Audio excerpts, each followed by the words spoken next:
Hey, what's up, everybody? This is Mike Lopez. Welcome to my interview series. This is the fifth episode in my first season, and I am going to be interviewing my good friend Ivan C. He is the founder of the Circle of Debate podcast. I've known him for almost 20 years, and we've shared that same interest of professional wrestling. So, this is the story of how it all got started, the Circle of Debate podcast, why, and why now, you know? So it's going to be interesting. Check it out. Here we go. Hope you enjoy. I've been waiting quite a bit for this one. I mean, I'm pretty excited. I have my good friend Ivan C from Circle of Debate, the creator, the founder, the man with the idea. I'm glad to be doing this interview. How are you? Good, brother. Good. Thank you so much for having me. I know it's been a while. It's been a long time that I've been interviewed, so it's okay. Now's the time. So, thank you once again for having me. Yeah, I know that this is, or the idea of Circle of Debate was one that we had in mind for the idea was floating around, and I know you had other projects going on, and I had other stuff going on, but it seems like the time came together at the right moment, you know. Uh, Absolutely. yeah, how was it for you, the road to Circle of Debate? Well, the road of sort of debate was been on my mind for like 2 years. The last 2 years, been thinking about doing podcasts because I've been listening to a lot of podcasts, a lot of pro wrestling podcasts that are done locally, but never here in SoCal. It's mainly more that I hear in the Midwest area and the East Coast area. I hear a lot of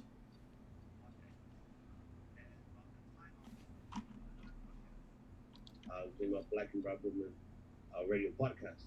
I was their moderator for them, and my experience obviously is learning from them. I learned learning with them because I helped them also to begin as well their podcasting and then to be known. Um, from there, I took knowledge of being the moderator, and from there, I just decided to go ahead and do. I want to do pro wrestling, and it was never like we hear debates about basketball, football, all sports, but never about pro wrestling, especially in Southern California. So I decided, okay, you know what? I want to go ahead and actually make a podcast. Throughout those 2 years, it came the idea of how what name to use, how to how to promote properly. And throughout those 2 years, I was just thinking and thinking, and boom, out of nowhere, I forgot. I said something a long time ago. Oh man, this is it's like a circle debate because I was debating with other guys about wrestling. That I was thinking I was drinking when we were watching here in my house. We were watching reviews, and I said, "Oh, there you go, circle debate." Okay, yeah, and boom, from there I'm like, all right, I'm going to trademark it, and it took a while because I was waiting for the approval, and then once the approval came, then from there I had to figure out the logo, how to call someone, like find someone online to create the logo for me, and then throughout from there, I created a Twitter account. Once I created a Twitter account, I decided to interact with other people about pro wrestling, and there was a lot of people that I interacted with, and one person came in mind that I was reacting a lot because he would reply, a lot of the posts that I would post on Twitter, and that's Reputation Killer, Josh Bret Horton. Yeah, shout out to the Reputation Killer. That's right. And so when he replied a lot to it, and then him and I became good friends, and we were just talking a lot about wrestling for hours, hours and hours and hours of pro wrestling. And from there, I told him, hey, you know what? I'm starting this podcast. I would like for you to to join. What do you think? He's like, yeah, man, I'll do it definitely. I thought he was gonna say no. I'm like, that's first of all, where do you live? He's like, oh, I live up in North Carolina. Well, okay, so how can we work this out? I mean, because the timing, you're 3 hours ahead of me. Well, man, that doesn't matter, man. I'm always up all night. Shit. I'm like, all right, cool. All right, you said it. Yeah. And from there, I would also post on Facebook, comments about wrestling. And then you will comment. You were the only one. Nobody really comments. All the friends that I have on Facebook, nobody comments about pro wrestling, but also just you and I. And from there, I decided to ask you. I'm like, we do need a heel person. We do need another one that also loves pro wrestling as well and SoCal native is like yourself. That's Hmm. why I ask you, hey, you wanna join this podcast? This is what I'm doing. This is the idea I would like to do, and you jumped on right on board, and we went out since then. Since the, May 9th was the first episode, May and 9th. from Ooh, there it went yeah. on, and I'm really really happy where we're at, and it's going to grow more and more and more. Coming in the future. Obviously, our goal is to have everybody together once this pandemic situation is over and record a full episode, us in person, Yeah. and also, you know, hopefully one day, just praying that we get signed somewhere or someone will, will book us and then we'll have our own studio. So I mean that's good. That's the goal, and we gotta stick to that dream. For me, the goal for Circle Debate and kind of like a I would even go as far as to say a dream is to walk into, like, let's say a local promotion here in LA, and people will know who we are, like, hey, there's the guys from Circle of Debate, and we'll walk in, and it's stuff like that. I think that would be something pretty cool to have happen. I know that I know that before Circle of Debate, I had my band going on, and once that ended, I was kind of like, what artistic outlet do I have now? And man, I feel like Circle Debate came at the right time. I did apply for other podcasts that did like entertainment reviews and stuff like that. I guess I've always been in interested in kind of like the journalistic aspect of entertainment. So when this came about, and I remember we were at Brass Monkey, and that's where you mentioned it for the first time, and so it's definitely, I'm glad to be a part of the team for sure.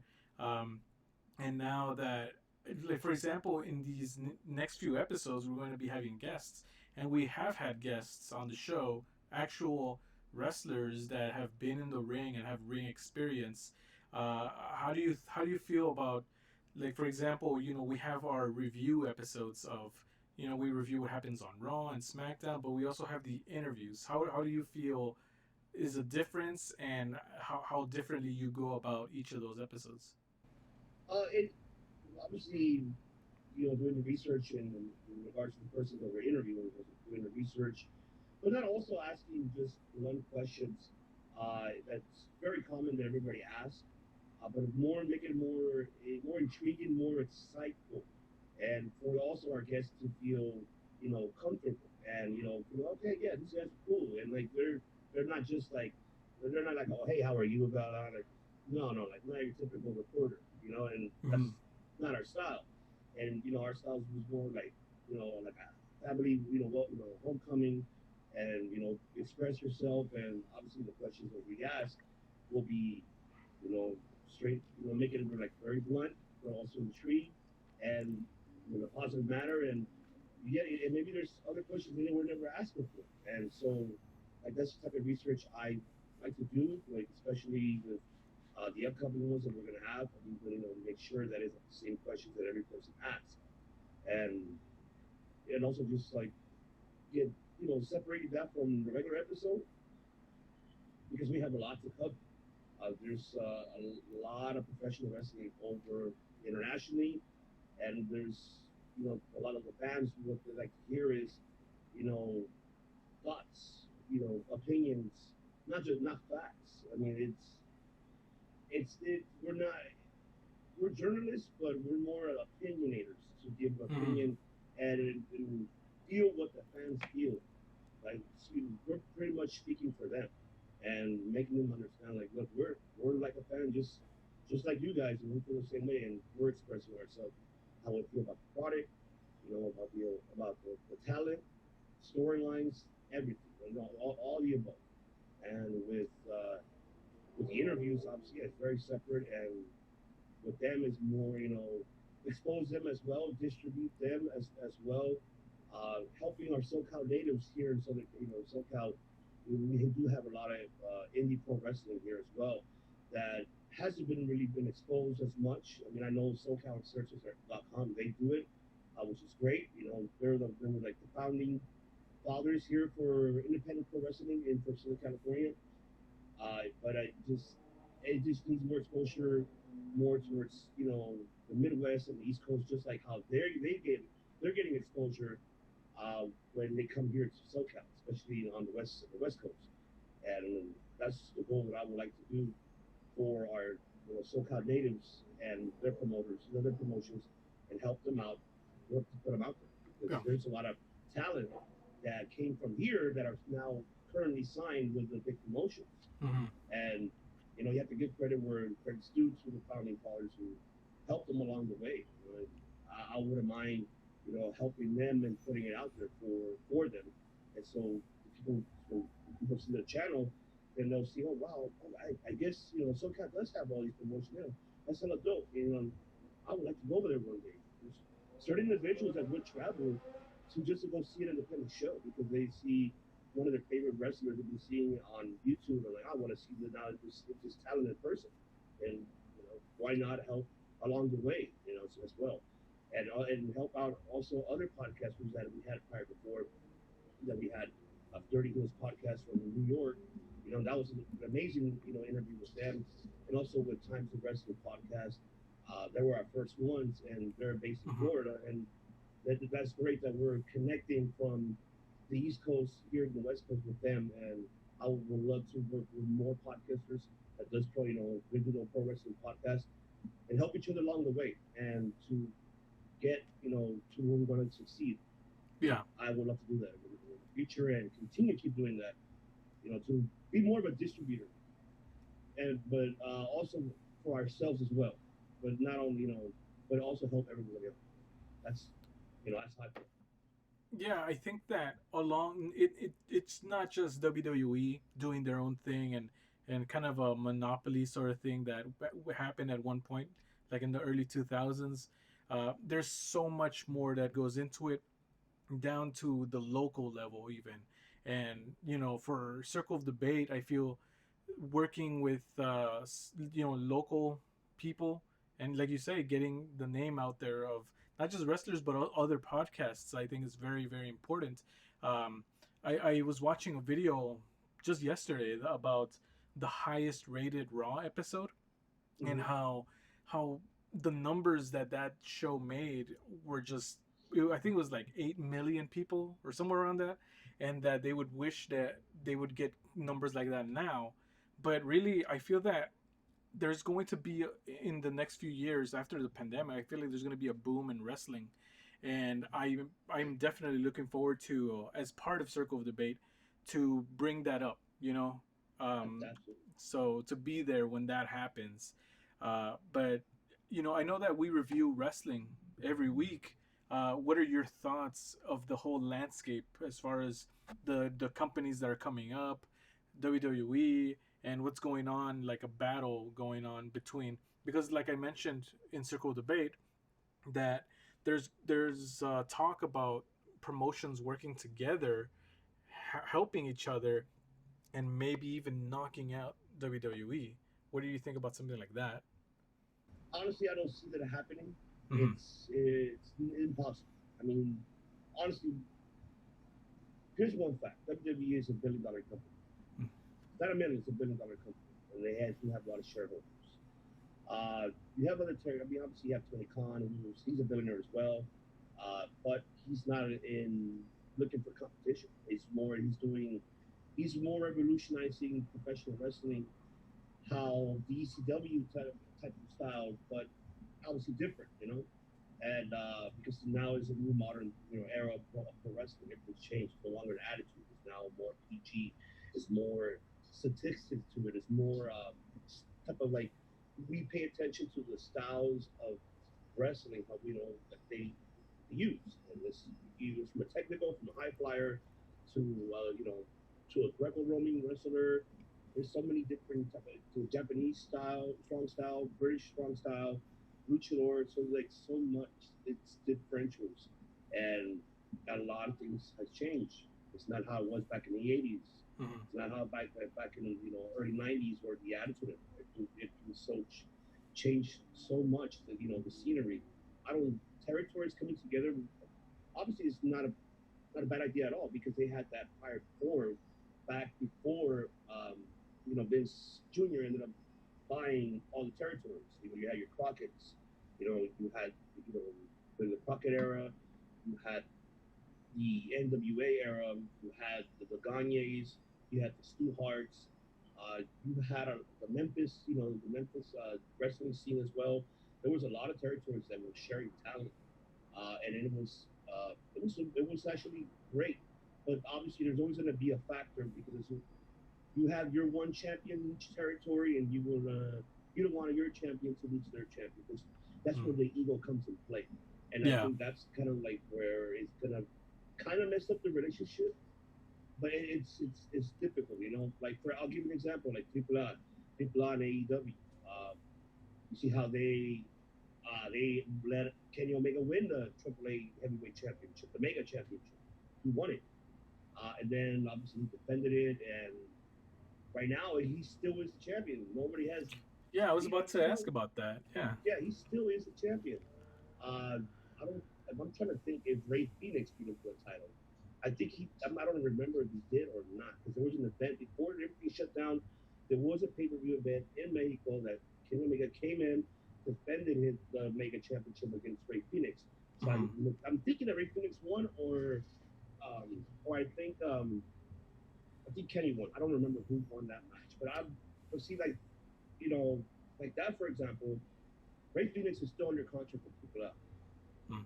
but obviously there's different, and also he's still under contract with AEW, but it's different, different agreements in regards for them, and so basically what I'm trying to say is that Triple L also one thing is Triple L is allowing their title, their prestige title, and to be passed on to a Canadian or to another promoter's talent, and they're okay with it, Hmm. and they're not they don't. That's a good relationship so far, but Yeah. that's just the beginning of it.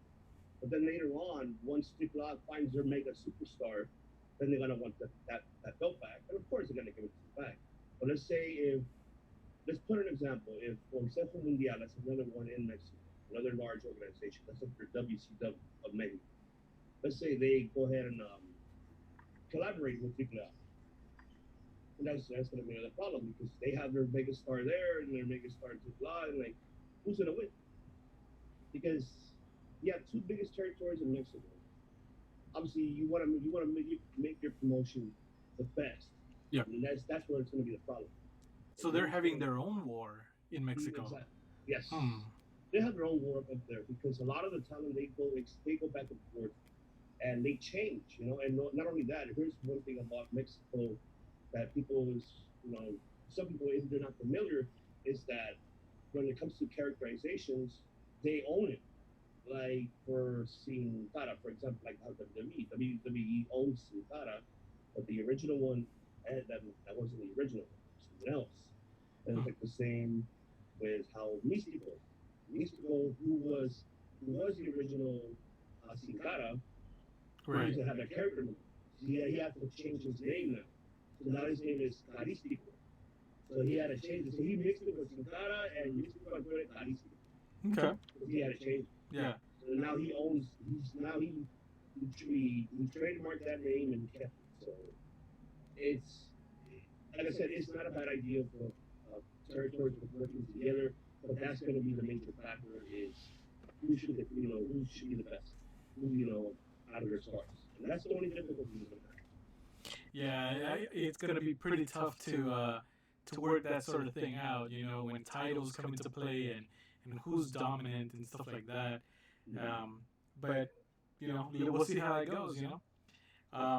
Also wanted to ask, like, I know you've been a wrestling fan, as well as a wrestler back in the day, but I wanted to ask, like, have you ever met wrestlers? Like, have you ever like interacted with any in person? Absolutely, yeah. I would go a lot to bar wrestling. This is a territory owned by Joey Ryan. He opened the bar wrestling like 3 years ago, and then from there I just started started going because my friend Robert told me about it. It was back then I used to go to Pro Wrestling Gorilla up in Reseda, PWG. I would go there every month. And this is before Twitter came along. You had to go online to their website and buy the ticket quick. And that's where the Young Bucks came from. That's where, Cesaro, Chris Hero, even Kenny Omega. Kenny Omega, Paul London, Kendrick, and name them all of them who are not current stars. They were in the independent scene at that time, and I would see them perform and up close. Like it was me myself, and the ring was just like 2 feet away from me. I'm like, wow, it's super close. Yeah. And it was like $30 just for a ticket. $40 to be from drum row. So it wasn't bad. It was a great environment, and that's what I love about the independence. That was my first time going to an American independence. As a child, I had gone to a Mexico one. They will have the Vivo Rivera, or they have it in the Grand Olympic Auditorium. I've gone to those, but never in America. I'm not WWE doesn't count, but I'm talking about independent. Right. So that was my first one, and I got fell in love. I'm like, wow, I need to see more into pro wrestling, and from there I try try to research and find where are these guys. And Joy Ryan, took out this promotion. Oh, and we were here at Baldwin Park, American Legion. Awesome, all right. Tickets are $25. Oh, perfect. Boom. Buy it online. Roll call, go. And my first match was seeing Joey Ryan versus Brian Cage, and I was like, okay, it's not bad, and I also saw Candice LeRae too. She was there at the time before she signed with NXT. So from there, I started going every month, and I would meet the same people that would go. I would meet them, and they'll know me. And, hey, what's up, man? How's it going? Then from there, like once the wrestlers are done, like I interacted with Santana and Ortiz. I bought them a beer. Like, hey, they went to the bar. Hey, you guys want a beer? I'm on me. Cool. He started talking a little bit. Hey, so what do you think? How you looking at, man? I don't know where I'm going, man. Same with Luchasaurus. I interacted with Luchasaurus a lot before he got signed with AEW. Was he Luchasaurus there? Yeah.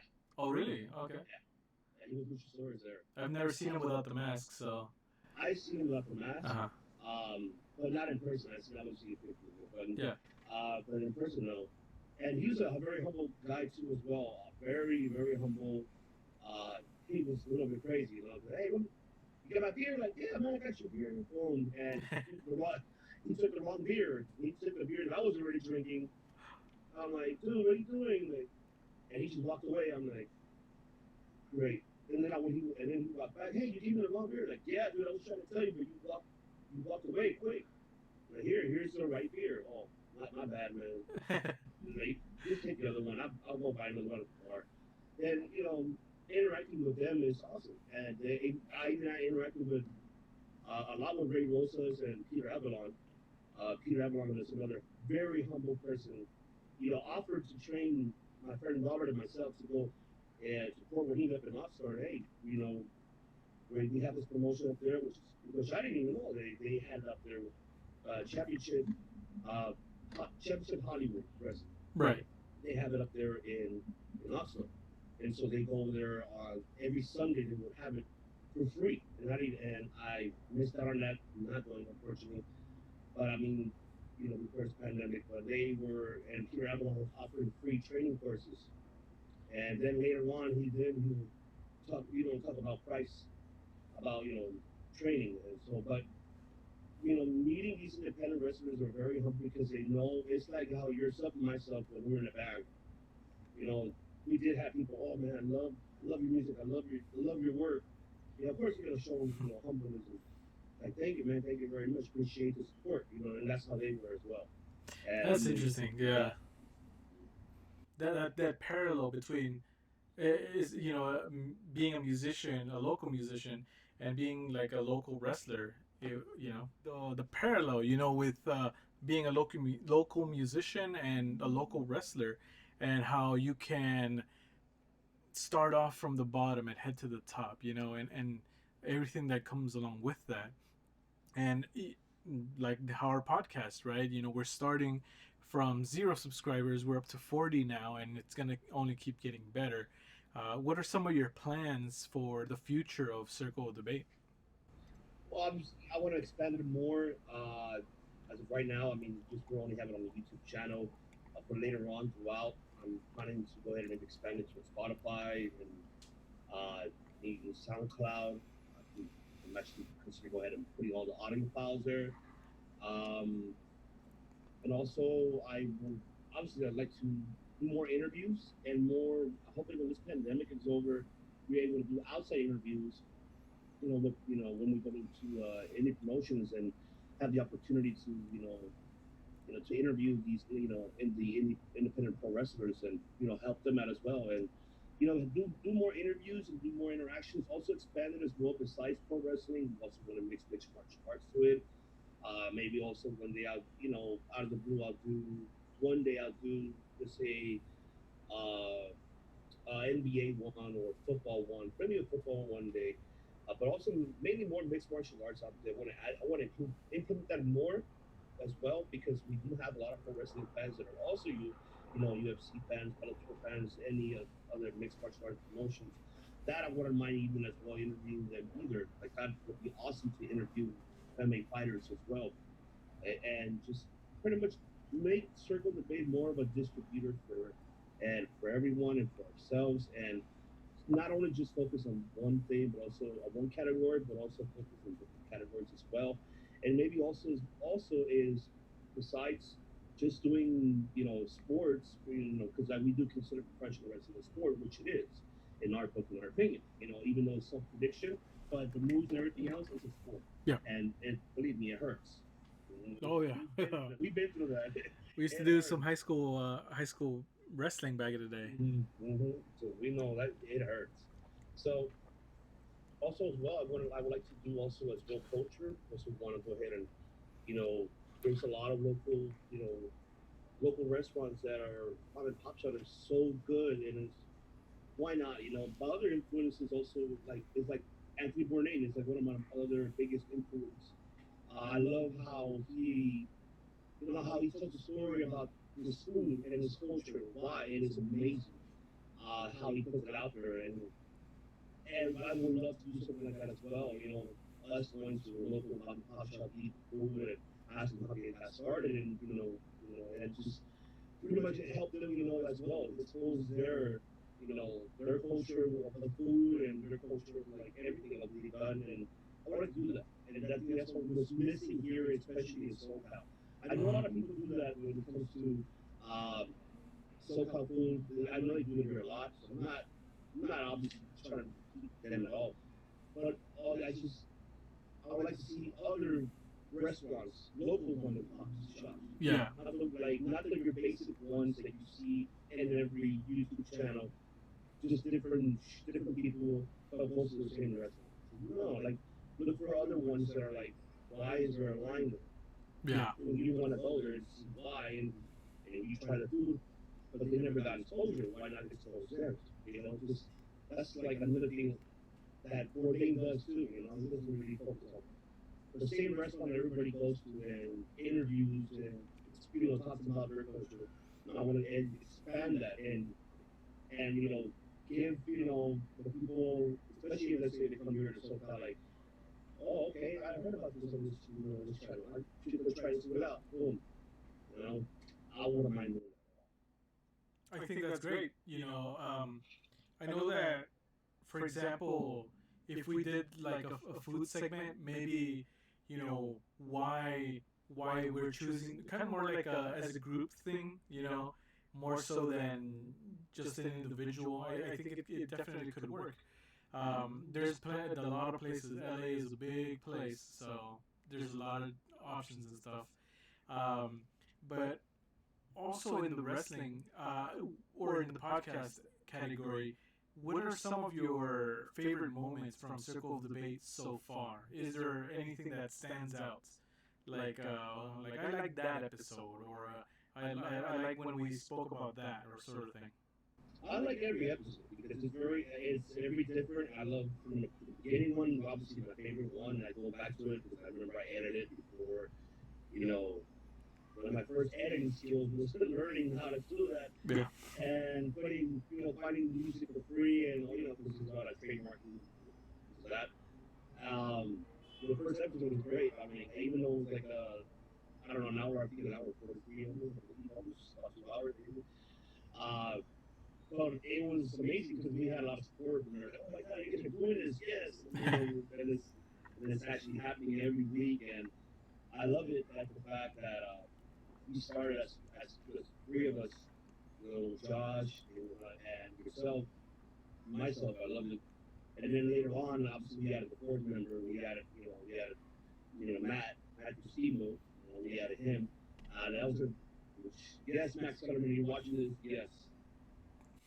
Piss me off sometimes, but I love it. But yeah, so and you brought him along into the team, and that was a great addition to the team because he gives us as well the knowledge that we do not know about Japanese long style wrestling, Right. Yoshi wrestling. That he knows. I love his knowledge of that side of professional wrestling. While ourselves, we know WWE, AEW, and you know as much as we know the knowledge of here in the states. Um, but I like the fact that Matt is familiarized with Japan and Europe and other promotions outside of the United States, and I'm glad he's part of the team. And I love every moment of it. Every week I'm always excited.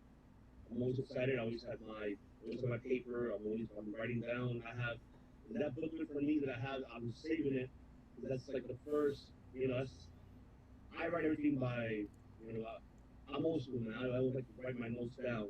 I don't like to write them in like one of those index cards. No, I'm old school. I'm like Skip Bayless pretty much, or like undisputed. Like see, he has all his shit written down, and I like to do that too because it gives me ideas and I rather write them down before I forget them, and No. quickly write them down. So that's by far every episode has been the best, and I know it's gonna be better. It's getting better and better every week, and I cannot wait. When we get the actual day, like I just can't wait. I was just the dream, like the dream is how we discussed about it, like doing doing the WrestleMania, like a WrestleMania podcast, but outside of having the crowd out there, like we're in WrestleMania Access, Yeah. just recording it. That'd be amazing to do, and like have the crowd cheering. Yes, that'd be awesome. That'd be like the shit right Man, how cool would that be, eh? there. Hopefully WrestleMania is still gonna happen here in LA. Yeah. So hopefully the pandemic goes away so that we can really go ahead and do a lot of these things that we've talked about. A lot of creativity, and that's what I like. That's what I like about Circle of Debate. That it's our way of expressing our thoughts. Especially with pro wrestling. Uh, Definitely a great way for us to talk about it. And I'm definitely glad that you made it happen and that you put this all together. So definitely. Um, for anybody out there that wants to check out Circle of Debate or reach Circle of Debate, where would they be able to find it? Obviously, you're able to find it on our YouTube channel. Just type in Circle of Debate. You also be able to find us social media platforms. You can find us at Instagram at Circle Debate altogether. Twitter as well at Circle Debate. Also the website that you created, and we're just kind of working. There's a lot of work that we're gonna have to do, and this is the beauty of it as well. Now let me mention the website, circledebate.com. The beauty about this podcast is the freedom that all four of us have, and that there's not like a leader or nobody like it's more. I like the fact that it's everybody can give their 2 cents, and there's no disagreements or not. Because I don't, personally, me being playing in a band, that was like the biggest no-no for me, and it was a learning lesson. Because there was a leader in the band that, it was his way or the highway. I'm not gonna mention no names, but it didn't work. Chemistry wasn't there, and also the same. Not with the other podcasts that I was in, it was more. It wasn't personal. It was just more business uh, matters that I did not like where it was going, and I was okay. So I guess I'm no longer the moderator. I was being kind of pushed out of the way. So from there, I decided to leave it because you know, I'm not gonna get part of something, especially like how your business wise of you pursuing that podcast was not my cup of tea. So what I wanted to do was create a podcast uh, that is gives freedom of expression for everyone in the team, and not just having one, one person being the word of, speak for everyone. I would like everyone to have, freedom of expression. Hey, this is how I feel about we should do this. Okay, let's try it out. Let's work it out. Not saying, oh, not giving it a try, because that's not how you succeed.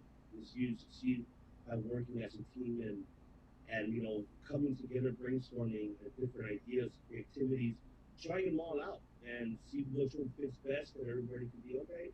This one will work. Oh, this didn't work, and this is why. But at least we tried it. That's the one thing that is the beauty of it. That at least we take the risk to try it to see if it works. If it doesn't, and if it didn't work, okay, we'll move on to the next, idea what we could do. Yeah. And that's the beauty of it about this podcast, about all the members. And I'm pretty sure in the near future we will have. I feel that we'll have more members. Especially if we. I wouldn't mind expanding towards the East Coast as Hmm. well in the Midwest. I mean, we already have Josh, but I would like to have more as well, like in the Midwest, that they're able to go to the indie promotions Yeah. and tell us, hey, this is what happened, this is how it was, like, and why not? That'll be a great expansion as well for the podcast, having different teams.